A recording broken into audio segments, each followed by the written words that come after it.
In 1902, America sent warships to protect Venezuela from European invasion. In 2025, America sent warships to seize Venezuelan oil tankers.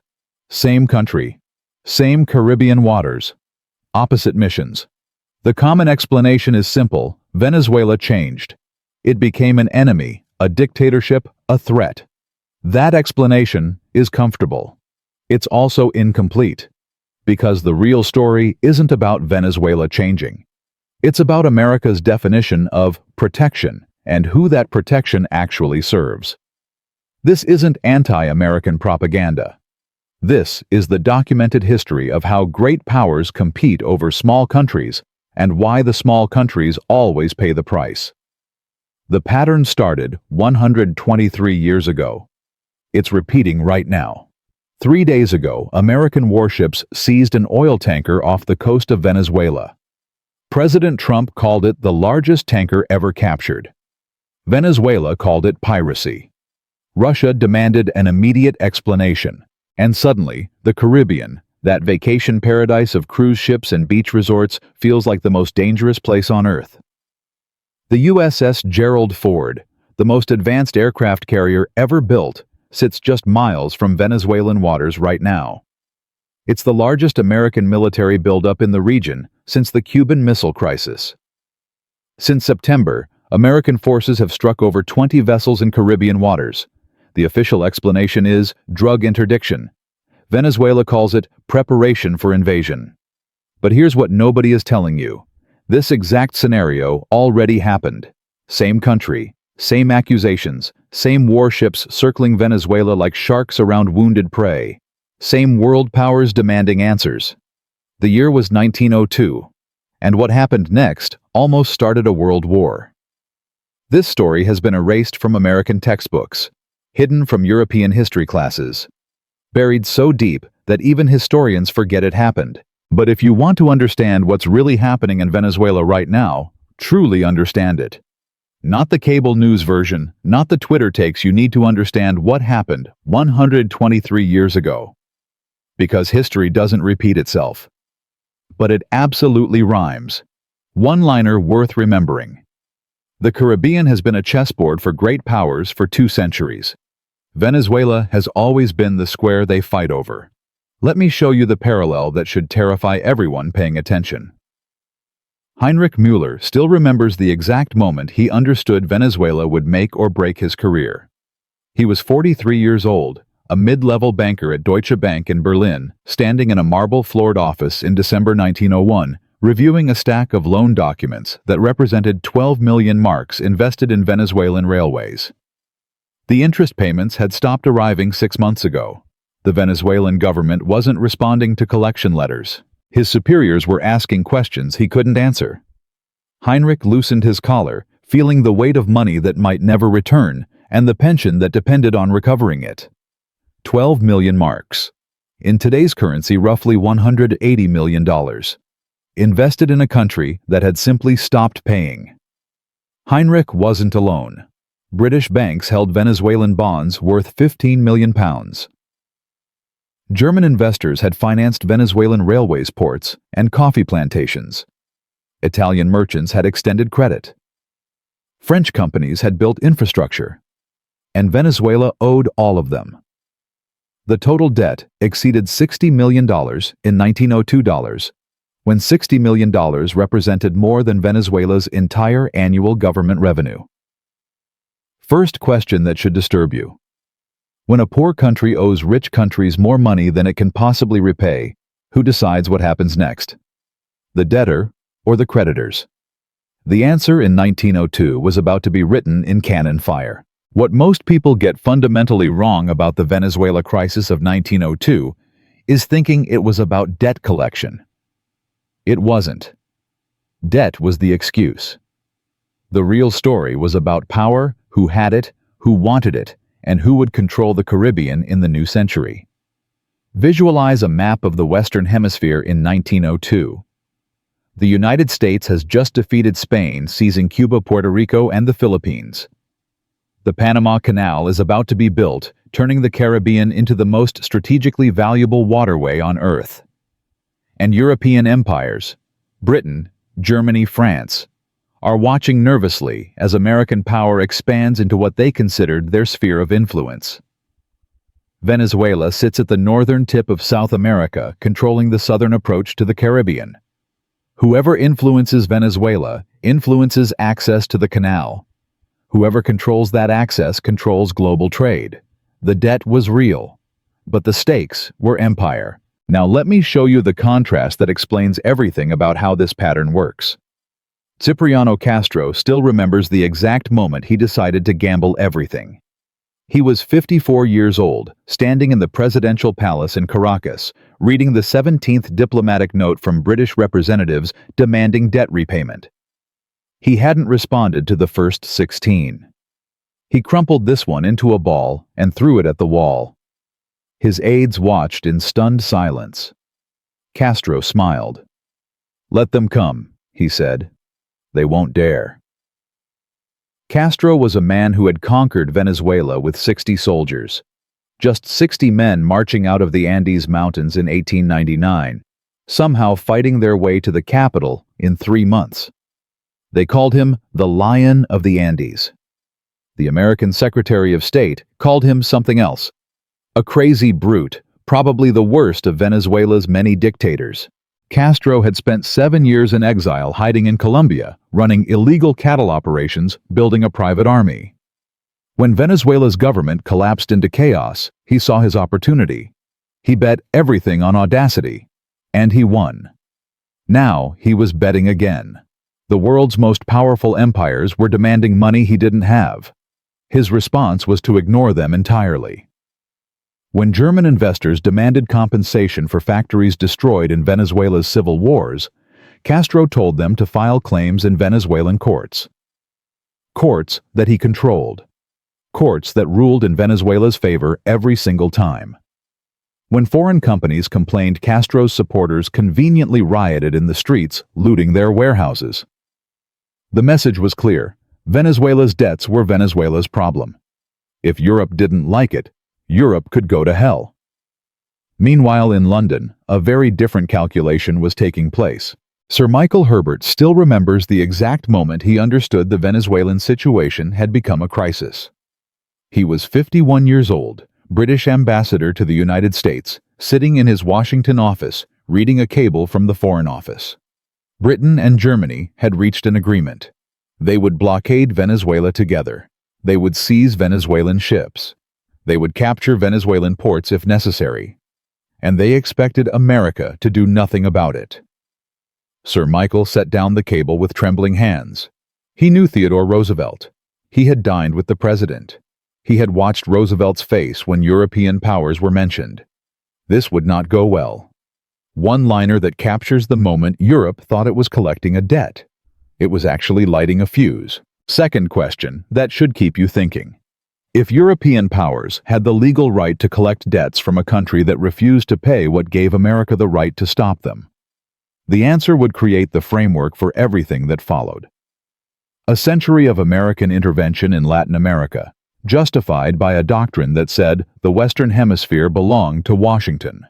But first, the European warships had to arrive, and Theodore Roosevelt had to make a decision that would change the world. The German fleet sailed in November 1902. The British fleet joined them. Together, they represented the most powerful naval force ever assembled in Caribbean waters. They captured Venezuelan gunboats. They bombarded coastal forts. They established a blockade that strangled Venezuelan commerce. Castro still refused to negotiate. And then Germany did something that changed everything.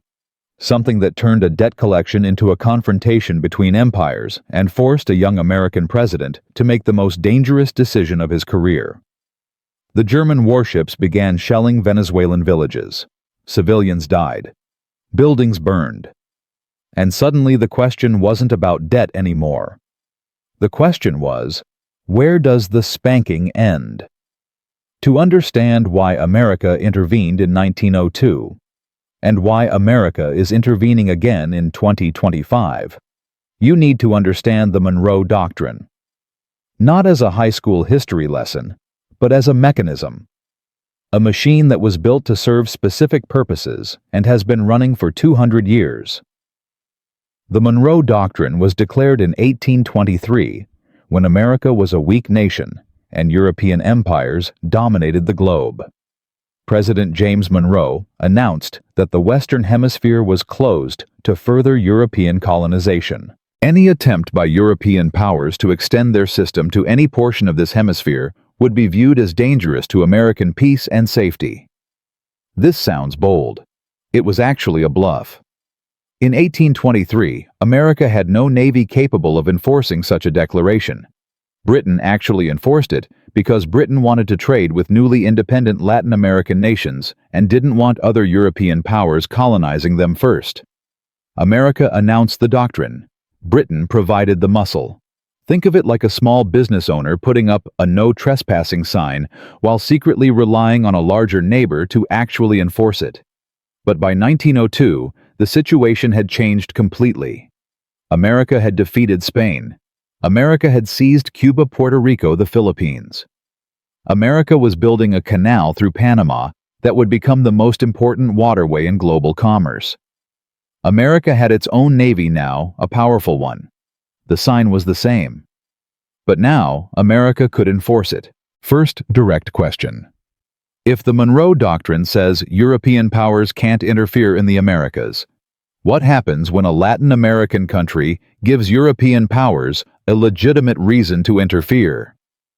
This was Theodore Roosevelt's problem, and his answer would shape the next century. What most people get fundamentally wrong about Theodore Roosevelt is thinking he was anti-European or anti-imperialist. He wasn't. Roosevelt believed in empire. He believed great powers had the right, perhaps the duty, to impose order on uncivilized nations. Just 3 years before the Venezuelan crisis, he had charged up San Juan Hill in Cuba, helping America seize Spain's colonial possessions. Roosevelt didn't object to imperial behavior. He objected to other powers behaving imperially in America's neighborhood. Here's the unexpected twist: Roosevelt initially supported European intervention in Venezuela. In December 1901, 1 year before the crisis exploded, Roosevelt addressed Congress on the subject of European powers and South American nations. His words were blunt. If any South American country misbehaves toward any European country, let the European country spank it. This was not a metaphor. Roosevelt genuinely believed that countries who refused to pay their debts deserved consequences. That international law meant nothing without enforcement. That Castro's defiance was an embarrassment to the entire hemisphere. So when Germany approached Britain about a joint naval operation against Venezuela, and both powers assured Washington they wouldn't take territory permanently, the Roosevelt administration signaled quiet approval. The spanking could proceed. Ernst von Holleben still remembers the exact moment he believed the Venezuelan operation would succeed without complications. He was 62 years old, German ambassador to the United States, sitting in his Washington office, reviewing the American response to Germany's formal notification of the planned blockade. The State Department had raised no objections. President Roosevelt had made no threats. The ambassador relaxed. He sent a cable to Berlin: "The Americans will not interfere." Von Holleben had no idea that this message would soon make him the most terrified diplomat in Washington. Let me show you how the mechanism of debt collection worked in 1902, because it explains everything about how great powers justify intervention. Visualize a flowchart. A poor country borrows money from rich countries to build infrastructure: railways, ports, utilities. The loans seem manageable when commodity prices are high. Coffee exports are booming. Tax revenues are growing. Everyone profits. Then commodity prices collapse, or civil war breaks out, or a new government repudiates the debts of the previous government. Suddenly, the poor country can't pay. The rich countries demand repayment. The poor country ignores them or offers pennies on the dollar. The rich countries escalate first diplomatic pressure, then threats, then gunboats. This pattern repeated dozens of times across Latin America, Africa, and Asia during the Age of Empire. Debt became a tool of control. Loans created leverage. Default provided justification for intervention. Heinrich Müller, the German banker from Part 1 whose 12 million marks were trapped in Venezuelan railways, didn't think of himself as an imperialist. He was a businessman trying to recover an investment. But his government's efforts to help him recover that investment required warships. One liner worth remembering. Debt collection with gunboats isn't business. It's empire wearing a suit. Here's the micro hook. The mechanism that made 1902 different from every previous debt collection in the Americas. Venezuela wasn't just any Latin American country. It controlled the southern approach to the Caribbean, the sea lanes that would connect the Atlantic to the Pacific once the Panama Canal opened. Every major power understood that whoever influenced Venezuela influenced access to the canal.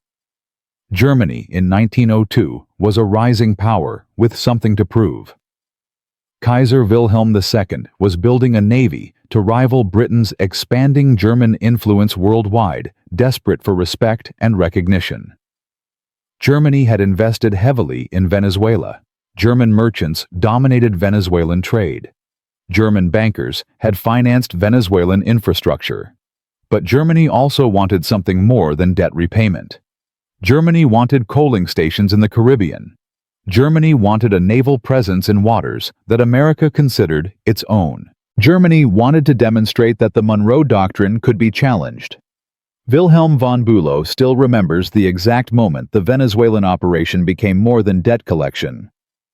He was 53 years old, German chancellor, standing in the Kaiser's private office in Berlin, reviewing the naval plans for the blockade.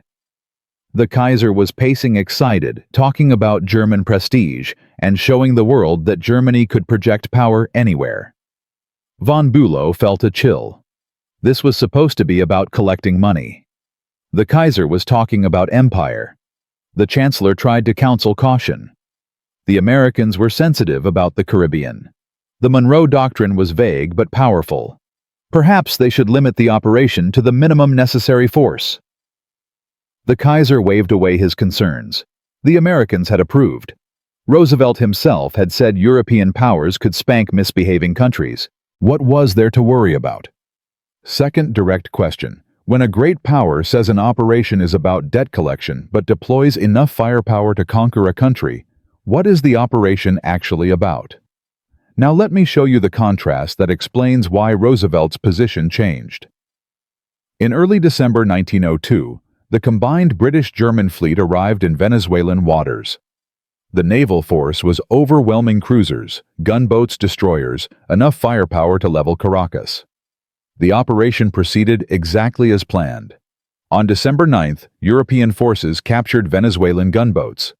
Castro still refused to negotiate. On December 11th, European ships bombarded Puerto Cabello, destroying Venezuelan coastal fortifications. Castro still refused to negotiate. On December 13th, something changed.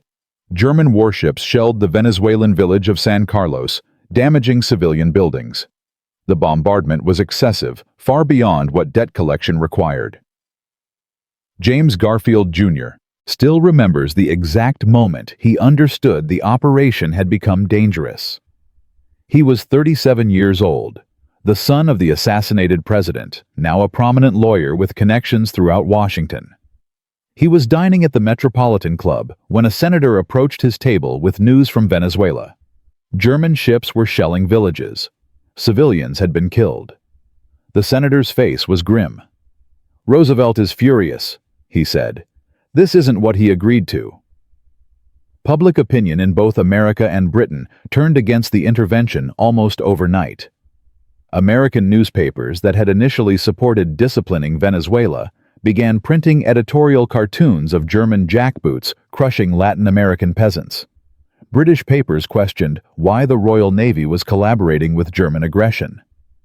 The spanking had become something else, and Roosevelt could no longer ignore it. One more one-liner. The difference between discipline and conquest is usually decided by whoever has the bigger navy. Here's the mechanism that forced Roosevelt's hand. If Germany established a permanent presence in Venezuela, coaling stations, naval bases, economic control, The Monroe Doctrine became meaningless. If European powers could intervene in South American countries whenever debts went unpaid, every Latin American nation became vulnerable. If the Caribbean became contested waters, the Panama Canal became a strategic liability rather than an asset. Roosevelt had built his career on the Monroe Doctrine. He had written about it, spoken about it, centered his vision of American power on it.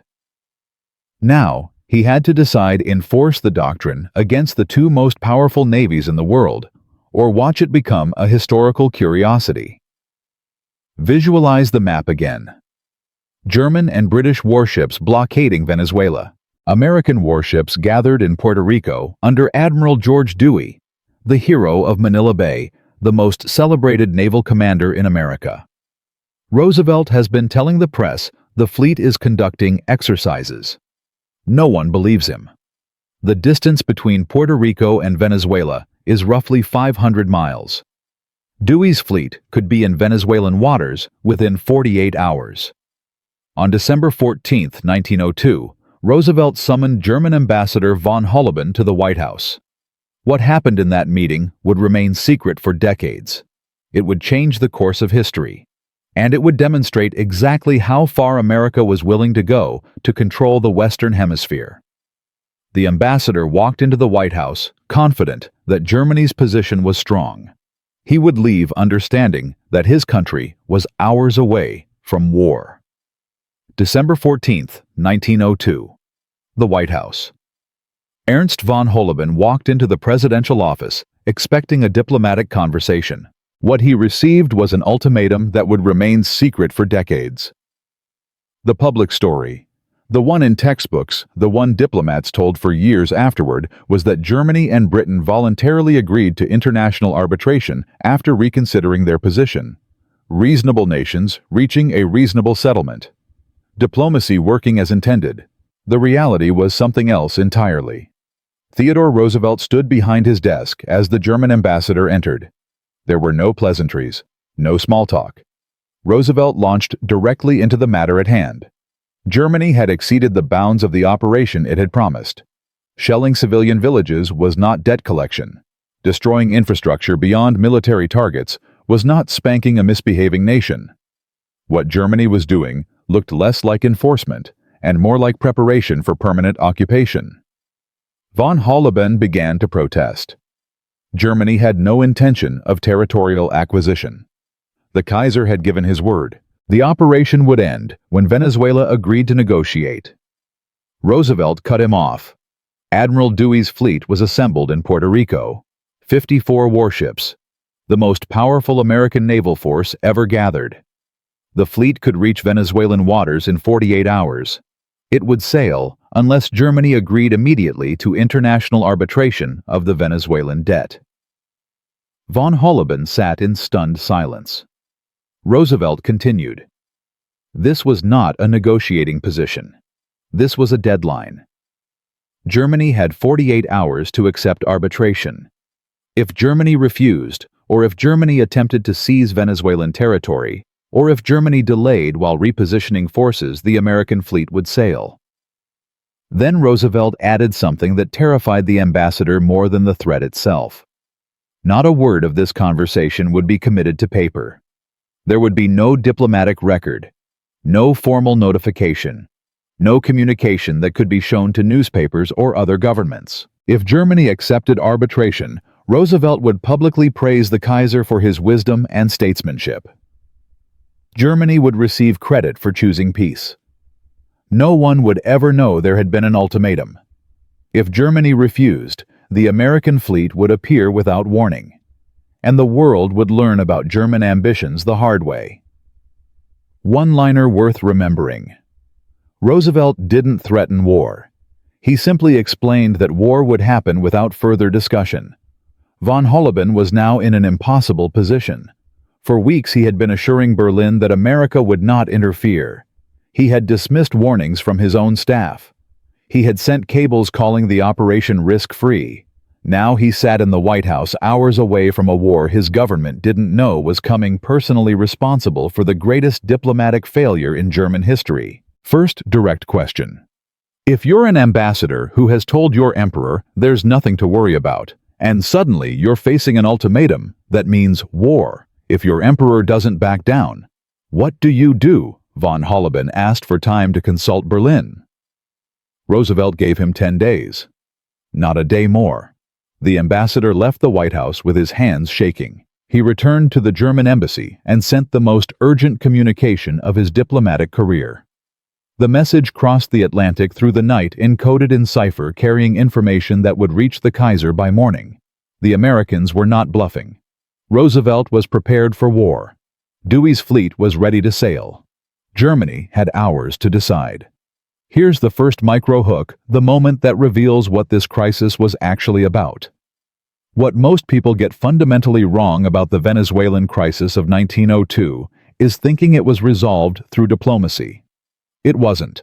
It was resolved through the threat of overwhelming force delivered in secret, with no paper trail that could embarrass either side. Roosevelt wasn't protecting Venezuela. He was protecting the Monroe Doctrine, the principle that the Western Hemisphere belonged to America, and no other power would be allowed significant influence. Venezuela was the location. The prize was the Caribbean. The real conflict was between rising American power and declining European willingness to accept limits on their global reach. Visualize the decision matrix facing Kaiser Wilhelm II that December morning. German honor demanded standing firm. Germany could not be seen backing down to American threats. The prestige of the empire was at stake. The German Navy had been built precisely for moments like this, to project power anywhere in the world. But German strategy demanded caution.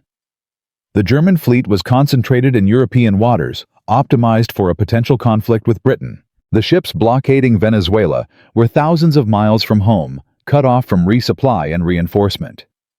Any naval engagement would happen in America's backyard, with American ships operating from nearby bases, while German ships operated at the end of extremely long supply lines. And Britain, Germany's supposed ally in this operation, was already looking for an exit.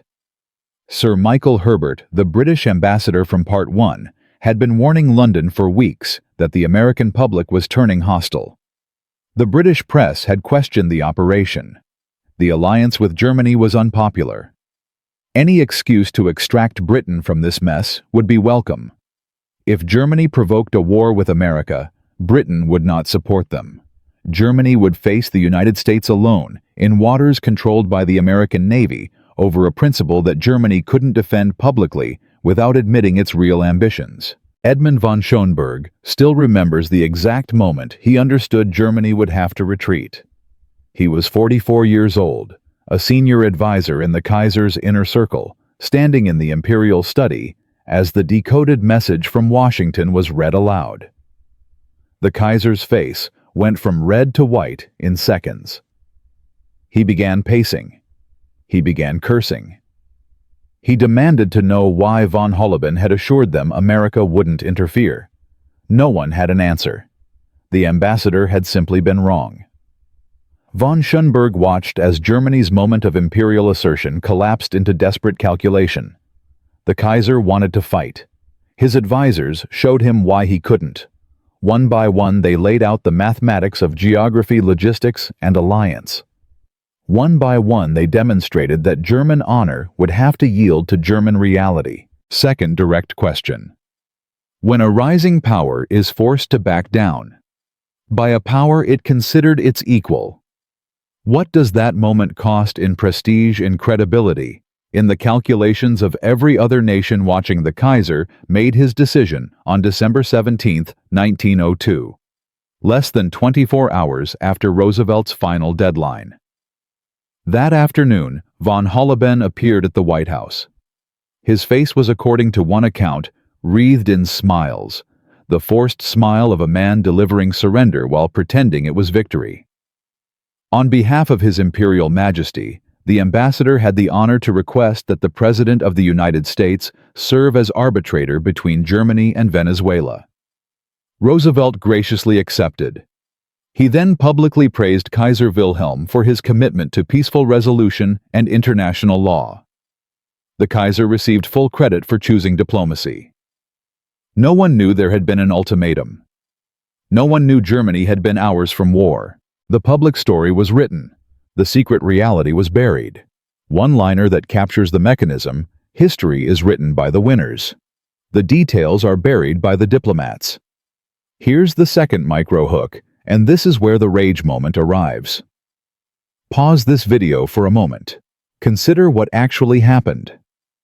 Germany and Britain blockaded Venezuela because Venezuela couldn't pay debts. They bombarded ports. They shelled villages. They captured ships. They strangled commerce. And then when America threatened war, they backed down, not because they recognized any wrong in what they had done to Venezuela, but because picking a fight with America wasn't worth the risk. The settlement that followed gave Venezuela nothing except an end to the bombardment. In February 1903, an agreement was reached. Venezuela would pay its debts over time, with 30% of customs revenues reserved for foreign creditors. The blockade was lifted. The warships sailed home. Venezuela's sovereignty had been violated. Venezuelan civilians had died. Venezuelan infrastructure had been destroyed. And Venezuela's reward for surviving the crisis was decades of debt payments to the nations that had attacked it.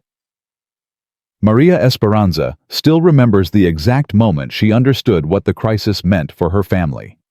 She was 31 years old, the daughter of a coffee farmer in the Venezuelan highlands, standing in a government office in Caracas in March 1903. Her father had died during the blockade, not from bombardment, but from the medicine shortage that followed when ships stopped arriving. She had come to the capital to file a claim for compensation. The clerk looked at her paperwork and shook his head. Compensation was only being paid to foreign creditors. Venezuelan citizens had no claims. The government's customs revenues were already committed to European banks. There was nothing left for Venezuelans. Maria walked out of that office with nothing. Her father's death wasn't even recorded as a consequence of the crisis. It wasn't counted. It didn't matter. This is the pattern that repeats through every great power intervention in small countries. The great powers negotiate with each other. The small country provides the battleground. The civilians pay the price. And when the settlement is reached, it's between the powers, not for the people caught in between. One more one-liner. Venezuela had no seat at the table where Venezuela's fate was decided. Here's the unexpected twist that connects 1902 to 2025. Remember Heinrich Müller, the German banker from Part 1, whose 12 million marks were trapped in Venezuelan railways. He recovered approximately 40% of his investment over the following decade. The settlement worked for him. He retired comfortably. Remember Maria Esperanza, whose father died during the blockade? She received nothing. She spent the rest of her life watching customs revenues flow from Venezuelan ports to European banks. She never recovered what was lost. The crisis was resolved. But resolved meant different things for different people. Britain got its debts paid. Germany got its debts paid and avoided a war it would have lost. America got its Monroe Doctrine vindicated and its dominance of the Caribbean confirmed. Theodore Roosevelt got a foreign policy triumph without firing a shot. Venezuela got 30 years of debt payments and a precedent that would haunt it for a century. Visualize the moment the agreement was signed. Diplomats in formal dress in a European conference room. Handshakes and champagne. The crisis successfully contained. And thousands of miles away, in Venezuelan villages that had been shelled in families that had lost income during the blockade, in a nation that had been bombarded into submission, no celebration at all. The third unexpected twist comes now. The crisis that America won didn't protect Venezuela. It established the justification for American control. 2 years after the Venezuelan crisis, Roosevelt formally articulated what became known as the Roosevelt Corollary to the Monroe Doctrine. His argument was simple. If Latin American nations couldn't maintain order, if they couldn't pay their debts, if they couldn't prevent circumstances that might invite European intervention, then America would intervene first. America would discipline the misbehaving nations so Europe wouldn't have to. This sounds like protection. Read carefully, it's something else. It's a claim of police power over an entire hemisphere. It's the assertion that America decides which nations are behaving and which need correction. It's the transformation of Europe can't colonize the Americas into America controls the Americas. The Roosevelt corollary justified a century of intervention. Military occupations of Nicaragua, Haiti, the Dominican Republic. Support for coups in Guatemala, Chile, Argentina. Economic pressure on any government that challenged American interests. All tracing back to 1902, to a crisis that began with European gunboats and ended with American supremacy. Rosa Hernandez still remembers the exact moment her grandfather explained the Venezuelan crisis to her. She was 17 years old, sitting on a porch in Maracaibo in 1954, listening to stories from a man who had been a child during the blockade. The Americans said they protected us, he told her. But who asked them who decided Venezuela needed American protection? The protection never ended. That's how you know it wasn't protection, it was ownership. Rosa would live to see American oil companies dominate Venezuelan petroleum. She would see American-backed governments rise and fall. She would see the pattern her grandfather described play out across generations. The protection never ended, because it was never really protection. It was control. And control doesn't end until someone forces it to. Which brings us to 2025, to American warships in the Caribbean again, to the largest military buildup since the Cuban Missile Crisis, to a crisis that rhymes so perfectly with 1902 that the echoes are impossible to ignore. But now the stakes are different. Now Venezuela has the largest oil reserves on Earth. Now Russia and China stand behind Caracas. Now the question isn't whether America can dominate the hemisphere. The question is whether the hemisphere will still accept American domination. The 1902 crisis ended with handshakes and champagne. The consequences lasted a century. What happened to Venezuela after the blockade wasn't collapse. It was something slower and more insidious. A gradual loss of sovereignty that accumulated year by year, decade by decade, until the country that had been protected from European interference found itself controlled by American interests instead. The mechanism was elegant. Venezuela couldn't pay its debts, so 30% of customs revenues went to foreign creditors. Less revenue meant less government capacity. Less capacity meant more dependence on foreign loans. More loans meant more conditions. More conditions meant less sovereignty. This isn't how empires used to work. The old empires conquered with armies and planted flags. The new empire, the one born in 1902, controlled through debt, through trade dependency, through the slow accumulation of economic leverage that left nations technically independent but practically subordinate. Venezuela didn't collapse. It eroded. One-liner worth remembering: empires don't always conquer countries. Sometimes they just make countries dependent. Let me show you the trajectories that emerged from the 1902 settlement. Carlos Mendoza still remembers the exact moment he understood his family's future had been decided in a European conference room. He was 23 years old in 1910, a law student in Caracas, reading the terms of his nation's ongoing debt obligations. His father had been a prosperous coffee merchant before the blockade. During the crisis, their warehouses had been destroyed. After the crisis, the compensation claims went to foreign creditors first. Venezuelan claims went nowhere. By 1910, Carlos's family had rebuilt partially. But the customs revenues that should have funded Venezuelan development flowed to European banks instead. Carlos calculated what Venezuela was paying roughly $2 million annually in debt service, in a country where the entire government budget was $15 million. 13% of everything Venezuela earned went to pay for a crisis Venezuela hadn't started. Carlos became a lawyer. He spent 40 years trying to reform Venezuela's relationship with foreign creditors. He died in 1952, having watched his country's debt grow, not shrink. The structure established in 1903 had become permanent. By the time Carlos closed his eyes, Venezuela owed more to foreign interests than when the blockade ended. Now, let me show you the contrast. Remember Heinrich Müller, the German banker from Part 1, whose investments were trapped in Venezuelan railways? His trajectory was different. Heinrich recovered roughly 40% of his original investment over the following decade. But more importantly, the 1902 crisis taught him something valuable. Lending to unstable countries could be profitable if great powers guaranteed collection. The risk wasn't really risk. It was insurance backed by warships. By 1920, Heinrich had become a senior partner at Deutsche Bank, specializing in what they called sovereign lending loans to governments in Latin America, Africa, and Asia. The terms were harsh.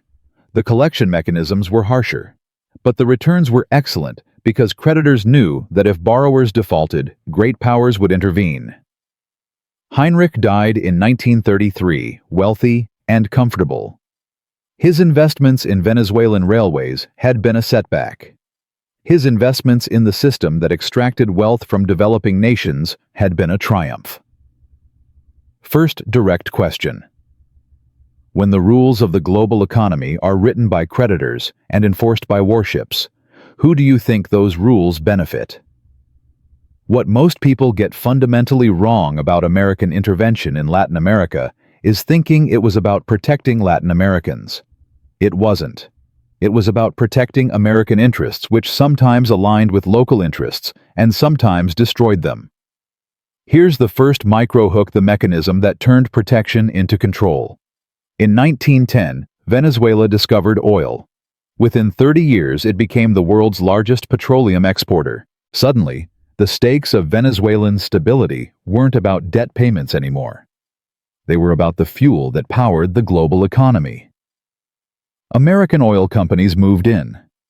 Standard Oil, Gulf Oil, Shell. They negotiated agreements with Venezuelan governments, agreements that consistently favored the companies over the country. Venezuela received a fraction of the value its oil generated. The profits flowed to New York, London, and The Hague. Visualize a chart showing Venezuelan oil production from 1920 to 1970. The line climbs steadily upward. More oil, more exports, more wealth extracted from Venezuelan soil. Now overlay a second line showing Venezuelan government revenue from that oil. The gap between the lines is what foreigners kept. At its peak, Venezuela was producing 3 million barrels daily. The companies were earning billions. Venezuela was getting roughly 0.50 cents per barrel in royalties, while the oil sold for $300 on world markets. The difference, $2.50 per barrel, multiplied by 3 million barrels daily, flowed out of the country every single day. Elena Vargas still remembers the exact moment she understood what the oil economy meant for ordinary Venezuelans. She was 34 years old in 1948, a schoolteacher in Maracaibo, watching American oilmen drive past her school in gleaming Cadillacs while her students sat in classrooms without textbooks. The oil came from Venezuelan ground. The wealth went somewhere else. Elena taught for 40 years. She never owned a car. She never traveled outside Venezuela. She retired on a pension worth less than what those American oilmen spent on lunch. The oil that should have transformed her country had transformed other people's bank accounts instead. Second direct question. If a country produces the most valuable commodity on earth, but its people remain poor, where exactly does the value go? Now let me show you the country that took a different path. Norway discovered oil in 1969. By every measure, Norway should have followed the same pattern as Venezuela. Foreign companies extracting wealth, local populations seeing minimal benefit, resources fueling distant economies rather than domestic development. But Norway did something different. Norway created a sovereign wealth fund that captured oil revenues for future generations. Norway demanded majority state ownership of oil operations. Norway invested in education, healthcare, and infrastructure using oil money that Venezuelan-style agreements would have sent abroad. Today, Norway's sovereign wealth fund, holds $1.4 trillion, the largest in the world. The average Norwegian citizen has roughly $250,000 in that fund invested on their behalf. The average Venezuelan citizen has nothing comparable, not because Venezuela had less oil, but because Venezuela's oil wealth followed a different pathway. Here's the unexpected twist. Venezuela actually had more oil than Norway. Much more. Venezuela sits on 304 billion barrels of proven reserves, the largest on Earth. Norway has roughly 8 billion barrels. Venezuela had nearly 40 times more oil and ended up with nearly nothing to show for it. The difference wasn't geology. It was politics. It was who wrote the rules and whose interests those rules served. One liner that should burn Venezuela had the oil. Everyone else had the profits. Let me trace Rosa Hernandez's trajectory, the granddaughter from Part 3, whose grandfather explained that American protection was really American ownership. Rosa was 17 in 1954 when her grandfather told her about the 1902 crisis.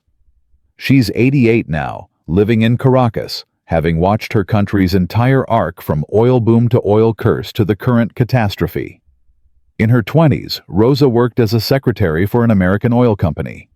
Good job by Venezuelan standards. Terrible by American standards. She earned roughly 1/10 what the American secretaries earned for the same work. In her 40s, she watched the nationalization of Venezuelan oil in 1976. Finally, Venezuelans would control Venezuelan resources. But the nationalized company PDVSA was soon captured by political interests used as a patronage machine rather than a development engine.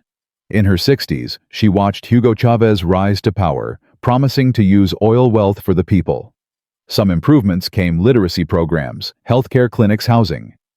But the oil money also funded political loyalty rather than sustainable development. In her 80s, Rosa watches American warships circle Venezuelan waters. She watches sanctions strangle the economy. She watches hyperinflation destroy savings.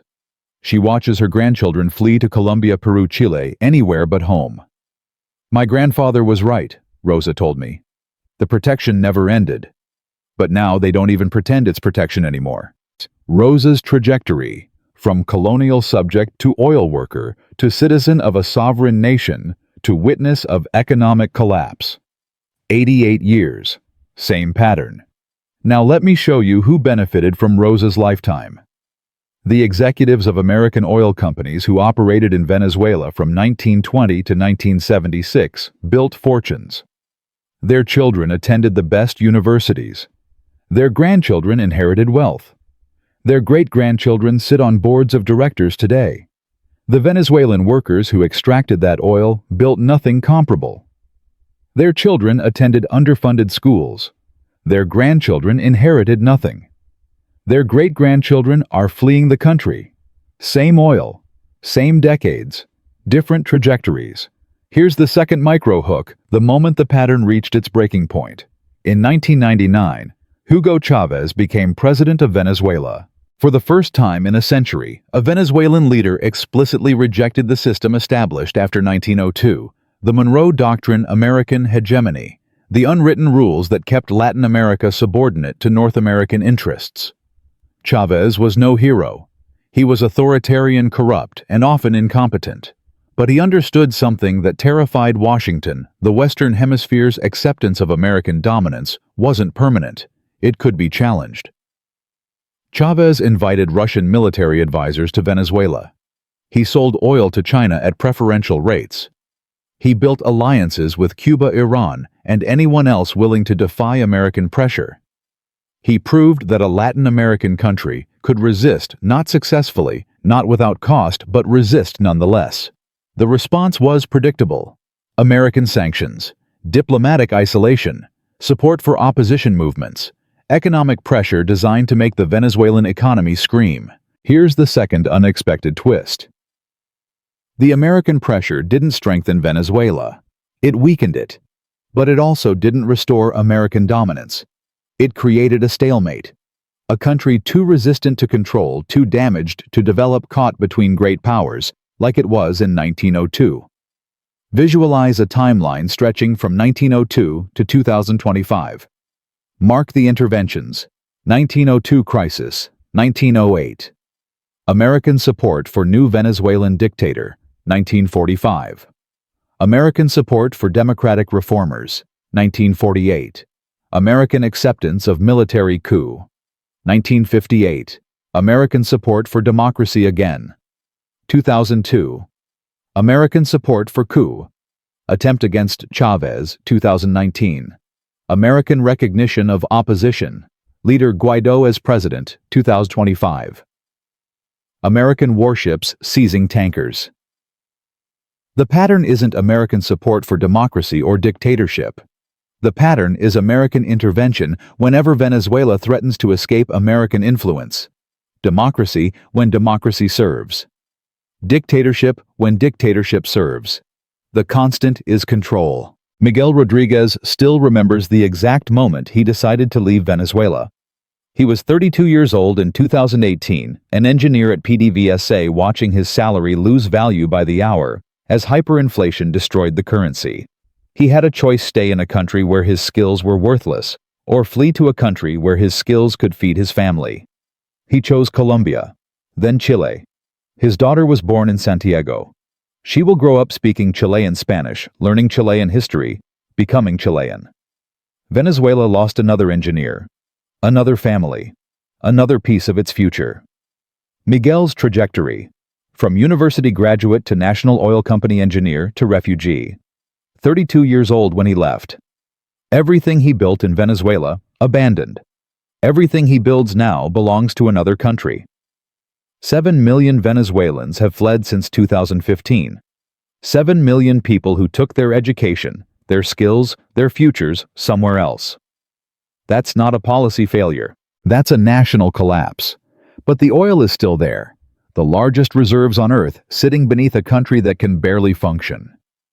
The question isn't whether someone will control that oil. The question is who. In 1902, the answer was obvious. America would control the hemisphere, and that included Venezuelan resources. In 2025, that answer is no longer obvious. Russia has advisors in Caracas. China has investments. American sanctions have pushed Venezuela into alternative alliances. The Monroe Doctrine faces its greatest challenge since the Cuban Missile Crisis. And American warships are circling again. Same waters, same country, different century. The pattern that began in 1902 is reaching its conclusion. But whether that conclusion is American victory, American defeat, or Venezuelan destruction, nobody knows yet. What we know is this great power competition over small countries rarely ends well for the small countries. Venezuela in 1902 was caught between European creditors and American ambition. Venezuela in 2025 is caught between American pressure and Russian-Chinese support. The technology changes. The weapons improve. The rhetoric evolves. But Maria Esperanza's father still died during the blockade, and Rosa Hernandez's grandchildren are still fleeing their homeland. So here we are. December 2025, the Caribbean. The USS Gerald Ford, the most advanced aircraft carrier ever built, sits just miles from Venezuelan waters. American forces have struck over 20 vessels since September. 3 days ago, they seized an oil tanker that President Trump called the largest ever captured. Venezuela calls it piracy. Russia demands explanations. China watches carefully. The echoes of 1902 are impossible to ignore. Visualize the parallel. In 1902, European warships blockaded Venezuela, seized Venezuelan vessels, bombarded Venezuelan ports. A strongman dictator in Caracas defied the great powers, confident they wouldn't dare attack. Theodore Roosevelt gathered his fleet in Puerto Rico, while publicly claiming it was just for exercises. In 2025, American warships circle Venezuela, seizing Venezuelan tankers, enforcing sanctions that strangle the economy. A strongman president in Caracas defies American pressure, confident that Russia and China will protect him. The Gerald Ford Carrier Group conducts operations in the Caribbean, while Washington claims it's about drug interdiction. Same waters, Same country. Same pattern. Different century. But let me re-anchor what this video has actually been about. I'm not here to predict what happens next. I'm not here to tell you who the good guys are or who the bad guys are. I'm here to show you the pattern, how great powers compete over small countries, how that competition plays out across decades, and who pays the price when empires collide. The pattern is consistent. The pattern is documented. The pattern is repeating right now. First direct question. If the same dynamics that shaped 1902 are shaping 2025, what does that tell you about how much the world has actually changed? Let me revisit where we started. Remember, Sir Michael Herbert, the British ambassador from Part 1, who warned London that the Venezuelan operation was becoming dangerous. He understood something his colleagues missed, that great power interventions create consequences that outlast the interventions themselves. Britain's involvement in 1902 damaged British-American relations for years. The alliance with Germany embarrassed London. The operation achieved its narrow gold debt collection while undermining Britain's broader strategic interests. Sir Michael died in 1903, just months after the crisis ended. But his warning echoed through British foreign policy for decades. Be careful about interventions that seem simple.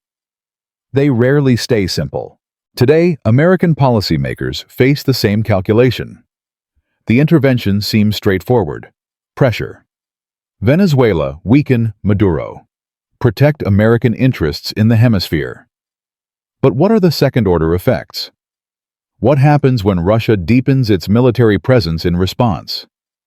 What happens when China accelerates its economic partnerships with anti-American governments? What happens when the intervention that seems simple becomes the spark for something larger? James Thornton still remembers the exact moment he understood the Venezuelan situation was more dangerous than Washington admitted. He's 53 years old, a retired naval intelligence officer now consulting for a defense think tank. He was reviewing satellite imagery of Russian naval movements in the Caribbean when the pattern clicked. The Russians aren't in Venezuela because they love Maduro, James told me. They're there because Venezuela is America's backyard. If they can establish a permanent presence, naval access, military advisors, intelligence operations, they've broken the Monroe Doctrine. They've proven that American dominance of the hemisphere can be challenged. James isn't a Russia sympathizer. He spent his career tracking Russian threats. But he understands something that partisan debates often miss. Great powers don't intervene in small countries for the small country's sake. They intervene because small countries are pieces on larger boards. Here's the unexpected twist that should reframe everything you've watched. What most people get wrong about Venezuela is thinking this crisis is about Venezuela. It isn't. It's about something much larger. The question of whether the international order established after World War II, maintained by American military and economic dominance, will continue into the 21st century. Venezuela has the largest oil reserves on Earth, more than Saudi Arabia, more than Russia, more than anyone. If American pressure forces Maduro from power, those reserves remain within the American-dominated economic system. If Maduro survives with Russian and Chinese support, those reserves become proof that American power can be resisted. The stakes aren't Venezuelan. They're global. Visualize a world map showing the alliances forming around this crisis. On one side, the United States, most of Europe, most of Latin America, officially though, with increasing reluctance. On the other side, Russia, China, Iran, Cuba, and a growing list of nations that see opportunity in American decline. This isn't Cold War 2.0. It's something new, a multipolar competition where the old rules no longer apply and the new rules haven't been written yet. Rosa Hernandez, the 88-year-old whose grandfather explained that American protection was really American ownership, watches the news from her apartment in Caracas. Her television shows American warships. Her window shows empty shelves in the market across the street. Her granddaughter calls from Santiago begging her to leave. Where would I go? Rosa asked me. This is my country. It was my country when the Americans came to protect us in 1902. It was my country when the oil companies took our wealth. It's my country now. I'm too old to start over somewhere else. I'll die here, probably soon, but at least I'll die Venezuelan. Rosa's lifetime spans the entire arc of American-Venezuelan relations, from the Roosevelt corollary to the current crisis. She's seen every phase: the protection that became control, the control that became extraction, the extraction that became confrontation. She's lived the pattern we've been tracing. Second direct question. If you were Rosa, if you'd watched your country's sovereignty bargained away by foreign powers for 88 years, what would you believe about great power promises? Here's the second unexpected twist, and this one should stay with you. The crisis of 1902 was resolved when Germany backed down. But the resolution didn't help Venezuela. It helped America. Venezuela continued paying debts. Venezuela continued losing sovereignty. Venezuela continued being the object of great power competition rather than the subject of its own future. If the 2025 crisis is resolved, whatever that means, who will it help? The pattern suggests an answer. Great power conflicts over small countries rarely end well for the small countries. One-liner worth remembering. When elephants fight, the grass gets trampled. When elephants make peace, the grass is still flat. Let me give you a framework for thinking about these patterns. Not advice, not prediction, just questions worth asking. First, when great powers claim to be protecting a small country, ask who benefits from that protection. If the benefits flow primarily to the protector, it's probably not protection. Second, when interventions are justified by one rationale, debt collection in 1902, drug interdiction in 2025, ask what the strategic interests are beneath the stated purpose. The stated purpose is rarely the whole story. Third, when you hear that a crisis has been resolved, ask what happened to the people caught in between. Their fate tells you more about the nature of the resolution than any diplomatic statement. These questions don't give you answers. They give you a way to see through the narratives that great powers tell about themselves. The signature line that captures everything we've covered: America protected Venezuela from European empires in 1902. Then America became the empire Venezuela needed protection from. Marcus Chen still remembers the exact moment he decided to make this video. He's the researcher who brought me this story, 31 years old, Venezuelan American born in Caracas, raised in Miami.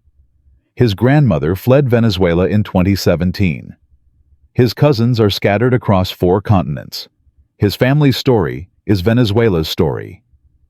Americans don't know this history, Marcus told me. They think Venezuela is just another failed socialist state. They don't understand that the failure has roots going back over a century.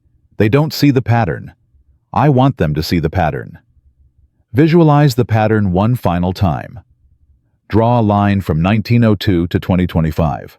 Mark every intervention, every crisis, every moment when great powers decided Venezuela's fate without Venezuelan input. The line isn't straight. It curves through booms and busts, through dictators and democrats, through oil wealth and economic collapse. But the line never breaks. The pattern never stops. That's not conspiracy. That's history. Documented. Verifiable. Repeating. One more one-liner. History doesn't repeat itself. But in the Caribbean, off the coast of Venezuela, history has been rhyming for 123 years. I don't know what happens next. Nobody does. Maybe American pressure forces change in Venezuela. Maybe Russia and China establish a permanent presence in America's backyard. Maybe the whole situation escalates into something nobody can control. Maybe it quietly fades from the headlines while Venezuelan people continue suffering. What I know is this: the pattern we've traced: great powers competing over small countries using debt or oil or ideology as justification, treating local populations as objects rather than subjects. That pattern doesn't stop until someone changes it. In 1902, Kaiser Wilhelm blinked. Germany backed down. The immediate crisis ended. The Venezuelan people are still paying for that crisis and every crisis since. So here's the question that should haunt you. The question that haunted Rosa Hernandez's grandfather. The question that hangs over the Caribbean right now as American warships circle Venezuelan waters. When great powers fight over your country, does it matter which one wins? Or does the fighting itself guarantee that you lose?